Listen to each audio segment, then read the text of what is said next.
Hello दोस्तों, उम्मीद है आप सभी हमेशा की तरह स्वस्थ होंगे और खुश भी होंगे। दोस्तों, आज भी मैं आप लोगों के लिए छोटे छोटे टिप्स और हैक्स लेकर आई हूं जो आपके मुश्किल से मुश्किल काम को भी आसान बना देंगे। दोस्तों, हम महिलाओं के दिन भर घर में काम होते हैं, किचन में होते हैं और इन सारी छोटी छोटी टिप्स के हेल्प से हम अपने काम को आसान बना सकते हैं और घंटों का काम मिनटों में कर सकते हैं। अपने लिए कुछ समय निकाल सकते हैं अपने केयर के लिए। तो वीडियो को आप ध्यान से देखिएगा, हो सकता है कोई टिप्स आपके लिए भी यूजफुल हो सके। दोस्तों, जैसा कि अभी सर्दी का मौसम चल रहा है और हम सभी महिलाओं को घर में दिन भर काम होता है और आजकल सर्दी के मौसम में टंकी का जो पानी होता है दोस्तों बहुत ज़्यादा ठंडा हो जाता है बर्फ़ की तरह, और उसी ठंडा पानी से हमें किचन में काम करना होता है। सुबह सुबह जब हम लोग जगते हैं तो ठंडे ठंडे पानी में हाथ लगा देते हैं, दिन भर ठंडे पानी से काम करते हैं, जिसकी वजह से हमारा हाथ बहुत ज़्यादा फटने लगता है और लाल लाल आपने देखा होगा रैसेज हो जाते हैं। तो शुरू में तो ये लाल लाल रैसेज रहते हैं, लेकिन बाद में ये काला हो जाता है जो देखने में बहुत ज़्यादा ख़राब दिखता है, गंदा दिखता है। हमारा हाथ एकदम रफ हो जाता है दोस्तों। तो आप देख सकते हैं मेरा हाथ भी थोड़ा थोड़ा फट गया है। अब ये लाल लाल हो गया था लेकिन अभी ये काला काला हो गया है। तो मैंने इससे केयर करना शुरू किया है, 2-4 दिन किया है ना दोस्तों, बहुत ज़्यादा मुझे आराम मिला है। मेरा हाथ बहुत ज़्यादा ठीक होने लगा, सुधार हो गया है। तो इस ट्रिक को मैं आप लोगों के साथ भी शेयर करना चाहती हूँ ताकि जितनी भी महिलाएं हैं जिनको ये प्रॉब्लम होती है उनको भी हेल्प मिल सके। तो इसके लिए आपको क्या करना है दोस्तों, आपको लेना है भेसलिन, जो पेट्रोलियम जेली होता है उसे आप ले सकते हैं, या इस तरीके से आप बोरोलिन ले सकते हैं, बोरो प्लस ले सकते हैं। लेकिन दोस्तों, आपको बॉडी लोशन का इस्तेमाल नहीं करना है। आप पूरे शरीर में बॉडी लोशन इस्तेमाल कर सकते हैं, कोई भी बॉडी लोशन आप इस्तेमाल कर सकते हैं, लेकिन आपके जो हथेली है दोस्तों उस पर आपको बॉडी लोशन नहीं लगाना है। इस बॉडी लोशन लगाने से क्या होता है दोस्तों, जब भी आप पानी में हाथ लगाएंगे तो एक बार में ही जो बॉडी लोशन होता है धुल जाता है और उसका असर ख़त्म हो जाता है। लेकिन ये जो बोरोलिन है दोस्तों, या भेसलिन आप लगा सकते हैं, बोरो प्लस जो है, ये सब जो है बहुत ज़्यादा थिक होता है। ये क्रीम के फॉर्म में रहता है और जो बॉडी लोशन होता है दोस्तों वो लोशन होता है, जिसके वजह से वो पानी में तुरंत ही धुल जाता है, उसका इफेक्ट ख़त्म हो जाता है। और ये जो बोरोलिन है दोस्तों या भेसलिन है, इसे जब आप लगाएंगे तो इसे आपको कैसे लगाना है, इससे ज़्यादा क्वांटिटी में लेकर लगाना है। आप ढेर सारा बोरोलिन ले लीजिए और मोटा लेयर अपने हथेली में इस तरीके से लगा लीजिए। और लगाना कब है दोस्तों, आगे मैं वीडियो में आपको बता रही हूँ, उसी समय आपको लगाना है, तब बहुत ज़्यादा आपको बेनिफिट होगा, आपका हाथ बिल्कुल भी रफ नहीं होगा। दरअसल हम लोग करते क्या हैं दोस्तों, सुबह में जब हम लोग जगते हैं तो क्या कहते हैं, डायरेक्ट जा करके अपना काम किचन में शुरू कर देते हैं, जिसकी वजह से हमारा हाथ जो है एकदम सुबह सुबह डायरेक्ट ठंडे पानी के संपर्क में आता है और दिन भर हम इसी ठंडे पानी से काम करते रहते हैं, जिसकी वजह से हमारा हाथ बहुत ज़्यादा फटने लगता है, उसमें खुजली होने लगता है, दर्द भी होने लगता है। तो आपको क्या करना है, सुबह जगने के बाद सबसे पहले अपने हाथों में ढेर सारा, आप अपने हाथों में बोरोलिन लगा लीजिए, भेसलिन लगा लीजिए। उसके बाद आपको अपना काम शुरू करना है और दिन भर में बीच बीच में जब भी आपको लगे कि अब आपका किचन का काम ख़त्म हो गया है 1-आध घंटे के लिए, तो आप दोबारा से बोरोलिन लगा लीजिए। इससे दोस्तों आपका हाथ बिल्कुल नहीं फटेगा। इस ट्रिक का मैंने इस्तेमाल किया है और बहुत ज़्यादा मुझे फ़ायदा हुआ है, मेरा हाथ बिल्कुल अब ठीक हो गया है दोस्तों। तो इसे आप भी ट्राई कर सकते हैं। तो चलिए अगला यूजफुल टिप्स को देख लेते हैं। दोस्तों, मैंने यहाँ पर 2 सॉक्स लिया है। पुराना जो मोजा होता है दोस्तों, हम सभी के घरों में पुराने पुराने मोजे होते हैं जिसे हम लोग फेंक देते हैं, तो आप कभी भी उसे फेंकिएगा मत। उसका इस्तेमाल इस तरीके से आप कर सकते हैं। आप मोजे को पहले पानी में भिंगा लीजिएगा और एक्स्ट्रा जो पानी होगा उसे आपको निचोड़ देना है और इस तरीके से आप वाइपर में मोजे को लगा लीजिएगा। 2 मोजे लीजिएगा, दोनों को इस तरीके से लगा लीजिएगा। इसके बाद दोस्तों, हमारे घर में कई जगह ऐसे होते हैं जहाँ पर हम सफाई करते हैं, पोछा लगाते हैं, तो हमारा हाथ नहीं पहुँचता है और वहाँ बहुत सारे गंदगी जमा हो जाते हैं। तो उस जगह को आप इस तरीके से वाइपर के हेल्प से मोजा लगाकर साफ कर सकते हैं। जैसे अलमारी का पीछे का जो वाल होता है दोस्तों, वहाँ भी मकड़ी के जाले बहुत सारे होते हैं, तो अलमारी के पीछे इससे आप सफाई कर सकते हैं, या सोफ़ा के नीचे भी इससे आप सफाई कर सकते हैं, ट्रंक के नीचे कर सकते हैं, बेड के नीचे कर सकते हैं। जहाँ आपको लगे कि इससे आप सफाई कर सकते हैं वहाँ कर लीजिएगा। अब आगे चलते हैं, अगला यूजफुल टिप्स को देख लेते हैं।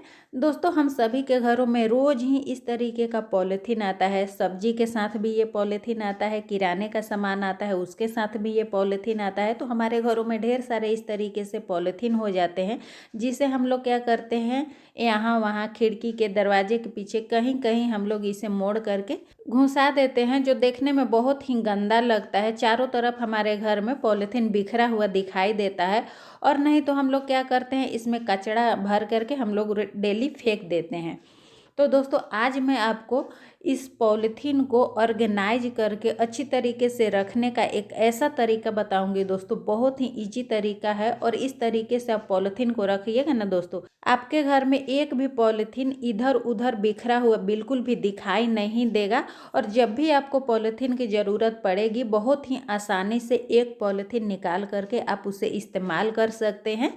तो दोस्तों, आपके घर में जितने भी पॉलीथीन इकट्ठा हुआ है, एक ही साथ आप लेकर बैठ जाइए। पहले ढेर सारा पॉलीथीन आप इकट्ठा कर लीजिए और उसके बाद में आपको क्या करना है, सारे पॉलीथीन को इस तरीके से फोल्ड कर लेना है। ये देखिए, मैं जिस तरीके से फोल्ड कर रही हूँ दोस्तों, आप देख सकते हैं, बहुत ही आसान तरीका है। इस तरीके से सारे पॉलीथीन को आप ले करके बैठ जाइए एक दिन।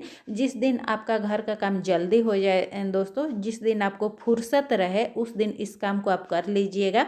ये काम आपको रोज़ रोज़ करने की ज़रूरत नहीं है। इकट्ठे ही आप पॉलीथीन को, सारे पॉलीथीन को ले लीजिए और इस तरीके से फोल्ड करना है। आप देख सकते हैं, मैं वीडियो के स्किप बिल्कुल भी नहीं कर रही हूँ ताकि आपको अच्छी तरीके से समझ में आ जाए। और ये ज़रूरी नहीं है कि बहुत अच्छी तरीके से ही इसे सीधा करके एकदम और इसे आपको फोल्ड करना है, कोई नहीं, बस थोड़ा सा आप हाथ से इसे सीधा कर दीजिए और इस तरीके से फोल्ड कर लेना है। ऐसा नहीं है कि जिस तरीके से नया पॉलीथीन आता है उस तरीके से आपको एकदम तरीका से इसे फोल्ड करना है, कोई ज़रूरत नहीं है, बस सीधा इसको कर लेना है। सीधा करने के बाद आपको लंबाई में इस तरीके से पॉलीथीन को फोल्ड कर लेना है। तो आपके पास जितने भी पॉलीथीन है, इस तरीके से पहले लंबाई में फोल्ड कर लीजिए सीधा करके। उसके बाद दोस्तों, आपको इस तरीके से, आप देख सकते हैं, आप बहुत ध्यान से देखिएगा यहाँ पर दोस्तों, जो पहला पॉलीथीन है आपको इस तरीके से इसे तिरछा फोल्ड करना है, इसे सीधा नहीं फोल्ड करना है। देखिए, इस तरीके से तिरछा निकाल करके फोल्ड करना है, इसलिए मैंने आपको दोबारा दिखाया है। और इस तरीके से अब इसे आपको नीचे तरफ आना है रोल करते हुए। ये देखिए, ऊपर से आप रोल करते हुए नीचे आ जाइए। और जब ये 2 इंच रह जाएगा दोस्तों, तब आपको क्या करना है, अगला दूसरा पॉलीथीन लेकर के यहाँ नीचे लगा लेना है। ये देखिए, इस तरीके से 2 इंच बच जाएगा तो दूसरा पॉलीथीन भी यहाँ पर आपको लगा लेना है। बस इसे आपको इसी तरीके से नीचे फोल्ड करते हुए आना है। फिर 2 इंच बचेगा दोस्तों, तो आपको दूसरा पॉलीथीन यहाँ पर भी लगा लेना है। इस तरीके से आप देख सकते हैं।